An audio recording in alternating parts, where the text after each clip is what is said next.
Bonjour et bienvenue à toute personne qui regarde cette vidéo. Une vidéo qui s'annonce être une vidéo de littérature, enfin, puisque nous sommes déjà au mois de décembre, l'année passe extrêmement vite, en tout cas j'ai l'impression qu'elle a défilé devant mes yeux. J'en profite pour vous souhaiter une très bonne fin d'année, j'espère que vous demeurez bienveillant, bienveillante envers vous-même parce que je sais que ça peut être une période assez compliquée pour certaines personnes. Et j'espère justement que cette vidéo est l'occasion pour vous de passer un bon moment. Alors aujourd'hui, je voulais vous parler de 4 lectures, à savoir mes lectures du mois de novembre, qui sont pour la plupart de très très bonnes lectures, puisqu'en fait j'ai décidé de retrouver mon amour de la lecture, que j'avais un peu perdu ces derniers mois, on va dire, puisque j'étais très occupée, j'avais beaucoup de stress, etc. Et puis une lecture que je n'ai pas du tout aimée, mais dont je tiens tout de même à vous parler. Et voilà, on commence cette vidéo. Le premier livre dont je tenais à vous parler, c'est Just Kids de Patti Smith, qui est le roman qui m'a permis de me remettre à la lecture et qui m'a justement redonné ce goût de la lecture, puisque je pèse mes mots, mais j'érige ce roman parmi mes lectures favorites de l'année avec Entre ciel et terre, dont j'ai déjà parlé dans une autre vidéo si ça vous intéresse.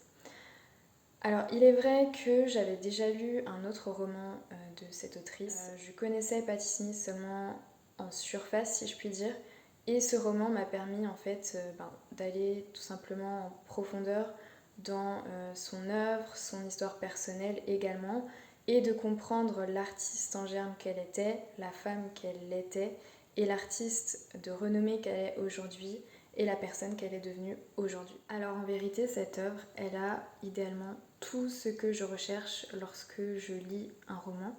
Il faut savoir que cette œuvre m'a littéralement transportée, bouleversée, et je pense que si vous tenez à découvrir Patti Smith, c'est l'œuvre idoine en fait pour plonger dans son univers, la découvrir, apprendre à la connaître. Et justement dans cette œuvre, on apprend que deux aspects, deux éléments en fait ont été déterminants dans sa vie. Tout d'abord, son amour précoce pour la littérature, pour les auteurs romantiques français, et vous n'êtes pas sans savoir, si vous la connaissez un minimum, qu'elle voue un culte, un amour sans pareil à Arthur Rimbaud. Arthur Rimbaud que j'adore, et il faut savoir que la lecture a réellement été pour elle un moyen d'évasion, d'élargir en fait son champ de vision, son champ intérieur. Non, c'était un beau jeu de mots parce qu'il y a le chant et il y a les chanteuses également. Et j'ai trouvé ça très très beau d'y penser. Donc voilà, je vous offre cette pensée. Non mais c'est magnifique. Trouver son chant intérieur, trouver sa voix VOIE et trouver sa voix VOIX. Trouver son chant intérieur. C'est magnifique. Je vais pas me remettre de cette pensée. C'est trop beau. Ensuite, il y a cette fameuse rencontre avec Robert, que je vais appeler Robert, je m'excuse. Je ne vais pas prendre le risque de prononcer son nom de la mauvaise manière, donc je vous écrirai son nom sur l'écran. Alors cette rencontre avec Robert, c'est une rencontre qui va changer sa vie, qui va la changer, puisqu'en fait ils vont se reconnaître dès le premier regard. Et c'est justement cette rencontre avec Robert qui deviendra un photographe de renommée internationale qui va lui permettre d'éclore, que ce soit en tant que femme, artiste, écrivain, poète, individu tout court. Et il faut savoir que quand je dis que Robert l'a aidé à éclore, en fait c'est quelque chose de mutuel. C'est même pas une question de femme, homme ou quoi que ce soit, c'est simplement qu'il y a des êtres, on les rencontre, et ce sont des personnes qui se font rares, je trouve, mais qui peuvent nous aider à devenir qui l'on est. Et ces deux personnes se sont vraiment en fait élevées ensemble. Et on va suivre justement cette relation fusionnelle avec ses hauts, ses bas, et puis ces deux jeunes personnes en fait qui vont se construire, qui vont poursuivre leur amour pour l'art. En fait, ils vouent leur vie à l'art. Et tout ça dans les années 60-70. Et d'ailleurs, pour asseoir mon propos, elle le dit elle-même qu'elle est composée de lui et qu'ils sont unis à jamais. Et ils sont vraiment partis en fait à la recherche de leur identité artistique ensemble, mais également personnelle. Alors après, on peut me dire qu'est-ce que l'identité, etc. Mais à mes yeux, en tout cas, ils se sont vraiment aidés à se trouver mutuellement. Également, j'ai profondément aimé en apprendre davantage sur son background, sur son milieu social, son enfance, comment elle pouvait percevoir le monde en fait dès son plus jeune âge, et puis également les événements marquants de sa jeunesse, comme par exemple cette grossesse qu'elle a vécue assez jeune. Je trouve ça toujours intéressant en fait de voir comment un artiste a pu éclore en son temps, et quoi de mieux que la personne concernée pour nous le raconter à travers un roman exquis, à travers des images et puis également ses musiques, puisque si vous ne le savez pas, elle chante également et il faut découvrir ses musiques, absolument. Puisque en effet, vous retrouvez plein de photos au sein du roman et je trouve ça magnifique et je suis fascinée par les mains. Je pense ne pas être la seule, mais les mains, c'est magnifique.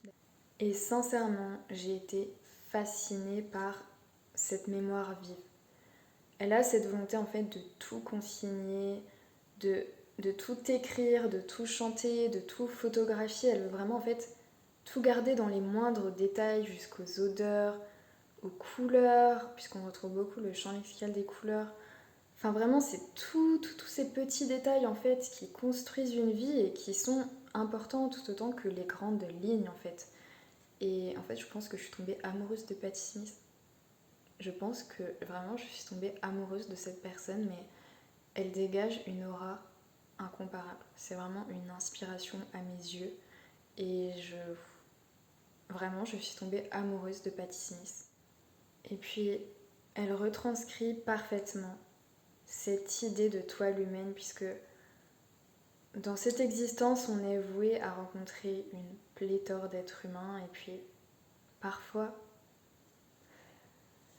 il y a cette personne qui arrive dans notre vie et elle bouleverse tout et elle devient une partie intégrante de nous et on la retrouve dans des détails. Par exemple, elle va retrouver Robert dans l'idée de cette étoile bleue avec les photographies également et également le symbole de la photographie qui est vraiment cette idée d'ancrer quelque chose pour toujours, malgré que derrière cette photographie le temps passe, les gens changent. En fait, c'est fascinant. Je suis fascinée. J'espère que vous pouvez ressentir ma fascination, mais vraiment, je suis fascinée. Et ça me rend folle, mais l'idée qu'il ait voulu garder cette image d'elle pour toujours dans ses photographies, même si à l'heure d'aujourd'hui, il n'est plus. Et l'idée que elle ait voulu justement raconter leur histoire dans un livre qui va lui aussi exister pour toujours, mais c'est magnifique. Deux personnes artistes ensemble qui se sont aimés avec leur amour qui s'est métamorphosé au fil du temps et qui, malgré la mort, continuent d'exister et de fasciner des tas d'autres humains comme moi, Linda, c'est magnifique. C'est magnifique. Enfin voilà, l'amour de l'art, c'est l'amour de l'autre. Et Just Kids est une glorification de l'art, une glorification de l'amour. Et c'est cette ambition commune à deux de vouer sa vie à la voie artistique et de trouver son chant intérieur. Et je vous recommande cette lecture à 10 000%. Voilà. J'espère avoir su vous persuader de lire Just Kids de Patti Smith. Ensuite, je veux vous parler d'un roman très récent qui est paru en 2020, dont j'avais beaucoup entendu parler, dont vous avez sûrement entendu beaucoup parler également, à savoir Chaviré de Lola Lafont. Avec un titre percutant, on ne peut pas se mentir, et qui nous donne cette envie, cet élan de s'embarquer dans le roman. Est-ce que Lola Lafont m'a fait chavirer ? Écoutez la suite. Alors ici, nous allons suivre Cléo, 13 ans, une jeune fille pour qui la danse va devenir un instrument, un moyen de s'émanciper, de s'évader de cette vie en banlieue parisienne, puisque Cléo, elle rêve. Et elle rêve en grand, elle rêve de devenir connue, elle rêve de briller, elle rêve d'être sous les projecteurs.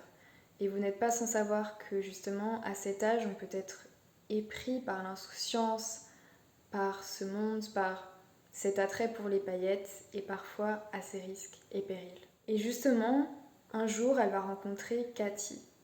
Et Cathy, elle représente l'élégance, elle représente la classe, le luxe, la richesse. Elle va l'emmener au restaurant, elle va lui offrir une pléthore de cadeaux, elle va lui promettre monts et merveilles. Et là, en fait, Cléo, qui est jeune, qui rêve, qui continue de rêver, elle va tomber dans ce piège qui s'ouvre et qui va se refermer sur elle et l'emporter en fait plus bas que terre pendant très très très longtemps. Et cette Cathy, justement, va lui parler de la fondation Galatée, une fondation qui serait apparemment en mesure de lui offrir une bourse afin qu'elle puisse devenir une grande danseuse. Et de notre point de vue d'adulte, nous allons voir cette jeune fille en fait tomber dans le leurre avec justement ce silence, le monde qui ferme. En fait, presque tous vont fermer les yeux. Il y a un assentiment des parents qui, eux, sont vraiment à l'écart de tout ça puisque certaines personnes ne se rendent compte de rien. Et puis nous, on est témoins de ça et ça nous rend, en tout cas personnellement, pour ma part, ça m'a rempli de tristesse, d'amertume et de colère surtout. Et par la suite, elle va survivre. Survivre avec cette situation précaire en fait, puisqu'on retombe dans la réalité. Et puis également cette santé mentale affectée avec ces secrets qu'elle garde en elle, enfouis en elle et qui justement la hantent tout au long de sa vie, tout au long des événements qui vont survenir dans sa vie. Et puis en fait on lui a volé son insouciance, on lui a volé une part d'elle-même et ce de différentes manières que l'on va découvrir tout au long de ce roman. Et comme vous le voyez sur cette première de couverture, on a ici en fait une multiplicité de visages.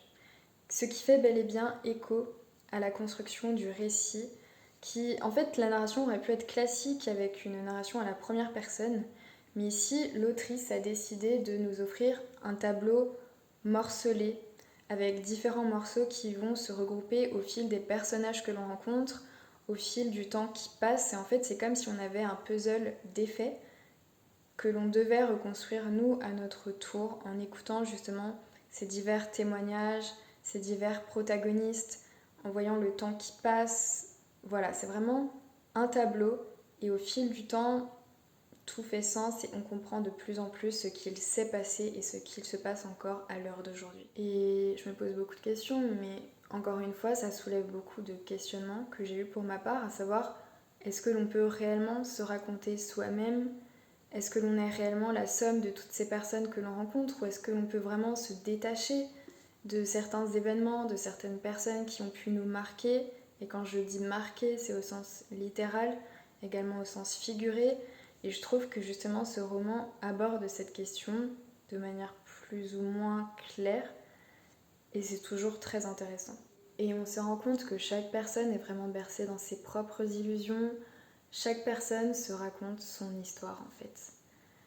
Et dans ce roman, on va aborder différents thèmes qui sont tout aussi intéressants les uns que les autres et je trouve que c'est ce qui fait la force de ce récit puisque l'autrice tout d'abord a une plume que j'aime beaucoup et puis en fait elle aborde tous ces sujets qui ne sont pas évidents de manière vraiment fluide, claire et elle nous accroche vraiment. L'autrice va nous parler de la question de l'oubli, du sentiment de culpabilité, du silence et le silence c'est vraiment un thème phare dans ce livre puisque les silences, même s'ils peuvent être minimes, en fait ont ce pouvoir de détruire une personne réellement, de détruire une personne, de détruire la vie d'une personne, de détruire son destin, de détruire son corps. Et en parlant du corps, en fait, le corps est vraiment revisité sous différents angles, si je puis dire. Puisque, en effet, l'autrice met en exergue la beauté de ce corps, mais également ses fragilités et la mémoire du corps, puisque le corps, en fait, il n'oublie pas. Tout reste, on peut être marqué, en fait, intérieurement et en surface aussi. Et voilà, ce livre, c'est vraiment une réflexion sur le consentement également. Et je pense qu'en vous évoquant tous ces thèmes, vous êtes intrigués. Donc voilà, ce récit, en fait, de par son essence même, de par son origine en fait ne peut pas nous laisser indifférents, on va forcément vaciller et on peut même chavirer avec ce roman. Alors si vous ne l'avez pas lu, qu'est-ce que vous attendez? Lisez-le. Alors pour continuer, un roman un peu plus imposant comme vous pouvez le voir, mais j'ai eu vraiment de chance ce mois-ci, ce mois de novembre, puisque ce fut un véritable page turner. Excusez mon anglais. Alors ce roman, c'est Kafka sur le rivage, donc le titre est déjà très très intriguant, d'accord, de Murakami. J'espère ne pas écorcher son nom. C'est d'ailleurs le premier roman que je lis de cet auteur, donc j'étais très intéressée de voir ce qu'il en était, puisque j'en ai beaucoup entendu parler et on m'a fait l'éloge de ce roman, qui, je l'avoue, est vraiment, vraiment fantastique. Et quand je dis fantastique, c'est fantastique au sens littéral du terme et le sens plus figuré. Si vous avez peur des romans un peu plus imposants, je vous rassure, je n'ai pas vu le temps passer avec celui-ci, puisque en fait il m'a tellement emportée dans ses sillages que même lorsque je devais en fait vaquer à mes occupations de la vie de tous les jours, j'étais en train de penser constamment au personnage, de me dire wow, qu'est-ce qui va se passer ensuite, etc. Enfin, c'est vraiment, vraiment, lorsqu'on arrive à se plonger dedans, et personnellement, j'ai eu la chance de parvenir en fait à me plonger dedans dès le début, on ne peut pas s'en détacher, vraiment. Et l'auteur, en fait, va décider de nous emmener dans une pluralité de dimensions, là où se mélangent les rêves, les occurrences du réel, où l'on va en fait le temps ne semble pas exister puisque l'on va confondre le passé, le présent, il y a cette notion de destin également qui revient, on est vraiment dans un monde de surnaturel, si je puis dire. Alors, il est dur de donner un véritable résumé de ce roman puisque comme vous pouvez le constater, il est assez complexe, c'est quelque peu indescriptible, mais nous allons suivre Kafka Tamura, Kafka, un jeune homme de 15 ans, adolescent, qui s'est d'ailleurs lui-même donné ce nom de Kafka, qui va prendre la décision de fuguer et de quitter le domicile de son père, un père avec qui il ne s'entend pas du tout, ils n'ont pas vraiment de réelle relation. On ne sait pas quel est le but de cette fugue exactement, on sait simplement qu'il a été abandonné par sa mère lors de ses 4 ans. Et durant cette fugue, qui va se transformer en véritable voyage, périple, il va rencontrer divers personnages qui vont chacun lui apporter quelque chose. Donc je vais essayer de vous parler de ces personnages de manière assez brève, parce que je ne peux pas non plus vous spoiler, mais il faut savoir que en fait, on est vraiment dans un tableau morcelé et tout se recoupe, tout s'assemble peu à peu tout au long du roman.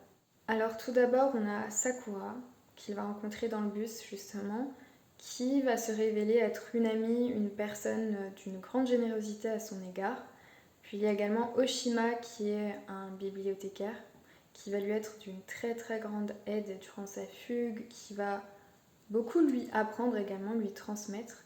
Puis on a Mademoiselle Saeki, espérant que je prononce correctement, qui est une femme qui a désormais la quarantaine, qui est belle, qui est très très mystérieuse, qui renferme beaucoup de secrets, et je ne peux pas vous en dire plus, mais en fait, une grande partie de l'histoire tourne autour de cette femme qui vraiment est très très bizarre et qui renferme beaucoup beaucoup beaucoup de mystères. Et tout cela en fait va un peu se démêler au fil du roman et c'est très très très très très prenant.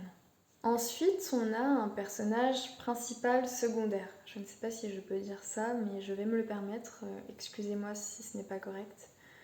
Nakata, qui est un vieil homme, qui est rescapé en fait d'une catastrophe surnaturelle. On ne peut pas vraiment vous en dire plus sur cette catastrophe parce que lui-même en fait ne comprend pas ce qu'il s'est passé, mais il a perdu toute mémoire, il n'est plus capable de lire, d'écrire, et il se considère ainsi comme une personne bête. Alors qu'en réalité, je dirais que c'est un sage qui s'ignore. Et puis Nakata, il va rencontrer Oshimo, qui est un chauffard routier, qui va lui jouer un grand rôle en fait dans la destinée de Nakata, et qui va lui-même voir sa vie être bouleversée par sa rencontre avec Nakata. Et ces deux personnages sont vraiment très très très attachants. Et le lien qu'ils construisent à deux, je trouve, est vraiment très attachant, lui aussi. Ce roman regorge de très très belles leçons tout au long du roman. Celle que je retiens, c'est que on ne peut pas fuir.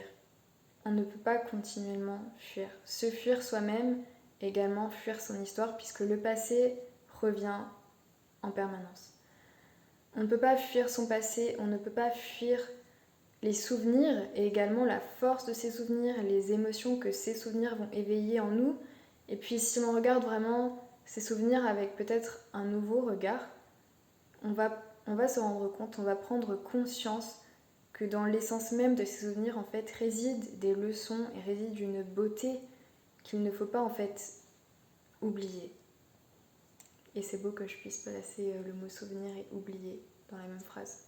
Conclusion, ce roman est un tableau métaphorique, sans pareil, où l'auteur va déjouer les règles. D'ailleurs, l'auteur a parfois pu me choquer, si je puis dire, mais j'ai apprécié sa bizarrerie, donc je pense pas que ça puisse plaire à tout le monde. Il faut également connaître Murakami, j'imagine. Mais en tout cas, vraiment, ça m'a plu parce qu'on flotte dans une temporalité qui n'existe pas. On est dans l'indicible, on est dans quelque chose de vraiment irréel et j'ai aimé ce fantastique. J'ai aimé ces leçons, j'ai aimé cette philosophie, j'ai aimé ces précautions oratoires, enfin voilà. Il y a vraiment, vraiment, vraiment beaucoup de clés dans ce roman. Alors si ça vous intéresse, si j'ai su vous persuader de lire ce livre, Kafka sur le rivage, à 100% également. Je vous le recommande. Et pour finir, j'ai lu, malheureusement, Paris est une fête d'Ernest Hemingway. Alors il faut savoir que c'est mon premier roman de l'auteur. J'ai Le vieil homme et la mer, si mes souvenirs sont justes, dans ma bibliothèque. Mais je n'ai pas du tout aimé ce livre. Je suis vraiment désolée. Je sais pas si c'est moi qui suis totalement passée à côté. Je sais pas, mais vraiment, je n'ai pas aimé. En fait, je me suis vraiment ennuyée tout du long. Et mon problème est que je veux toujours aller au bout des choses et au bout de mes lectures, puisque sinon j'ai mauvaise conscience et j'ai voulu lui laisser sa chance. Mais vraiment, je n'ai pas aimé. Il y a quelques passages qui ont été intéressants, si je puis dire, mais vraiment, je n'ai pas du tout accroché. Donc si vous l'avez lu et si vous l'avez aimé, s'il vous plaît, dites-moi ce qui a éveillé justement cette appréciation de la lecture, parce que chez moi, vraiment, je n'ai pas aimé cette lecture.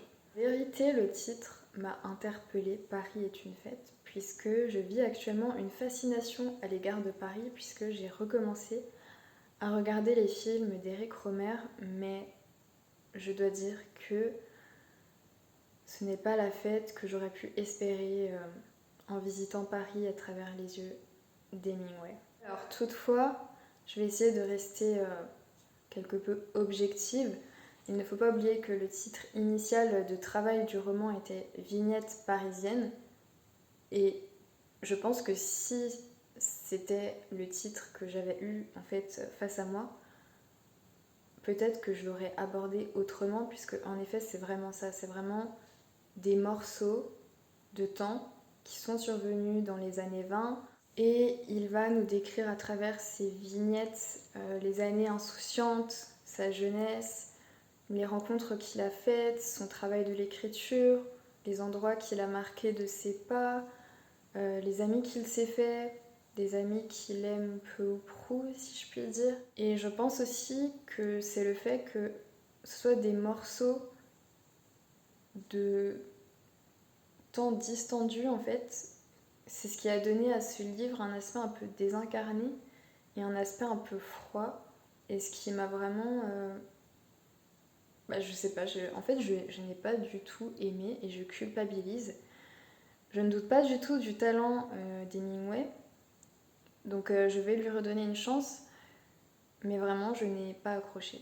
Donc si vous voulez vous faire votre propre avis, n'hésitez pas. Si vous l'avez aimé, n'hésitez pas à me le dire également. En tout cas, si vous l'avez lu, faites-moi part de vos avis. Et puis voilà, c'était la dernière lecture que je tenais à vous présenter aujourd'hui.